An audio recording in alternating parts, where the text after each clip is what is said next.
ছেলে মানে কি? তুমিও বলবে? সহজ প্রশ্ন, মাপকাঠি একটি। যে মেয়ে পেয়েছে অঙ্কে 100, যে ছেলে ভূগোলে সেরা, তারাই তো ভালো। সবাই বলছে হীরের টুকরো এরা। কাগজে তাদের ছবি ছাপা হয়, টিভিতে দেখায় মুখ। ওদের জন্যে আমারও ভাই আনন্দে ভরে বুক। তবু কেন জানো, তোমাকে বলছি, দেখে শুনে পাই ভয়। শুধু এত এত নাম্বার পেলে ভালো ছেলে মেয়ে হয়? আচ্ছা ধরো না, যে মেয়ে পেয়েছে অঙ্কে অনেক কম, ওর গান শুনে মুগ্ধ সবাই, হাততালি হরদম।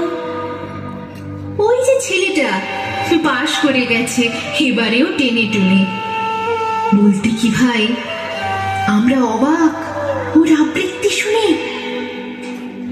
নাটকে ওর নেশা আছে খুব, পরের বিপদে ছোটে।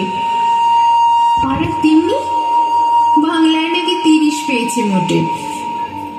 কিন্তু মেয়েটি খেলাধুলাতে 10 খানা গায়ে নামি। সত্যি বলো তো, তুমিও বলবে ওরা নয় কেউ দামি? চাই যে অনেক ইঞ্জিনিয়ার, চাই আরো ডাক্তার, পাশাপাশি চাই শিল্পী, খেলুড়ে, স্নেহময়ী সিস্টার। কম নম্বর পাওয়া ছেলেটাই কারিগর বলে আজ দেশটা গড়তে ওর হাতে দেখো কত দরকারি কাজ। পরের দুঃখে কাতর যে মেয়ে মুখটি করেছে কালো, কম নম্বর পেয়েছে বলে কি বলবে না ওকে ভালো?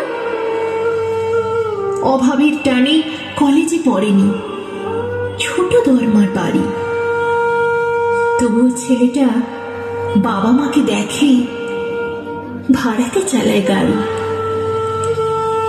তাই বলছি কি, শুধু নম্বরে হয় না কি মাপকাঠি? ভালো ছেলে মেয়ে বলতে কি ভাই, মানুষ চাইছি খাঁটি।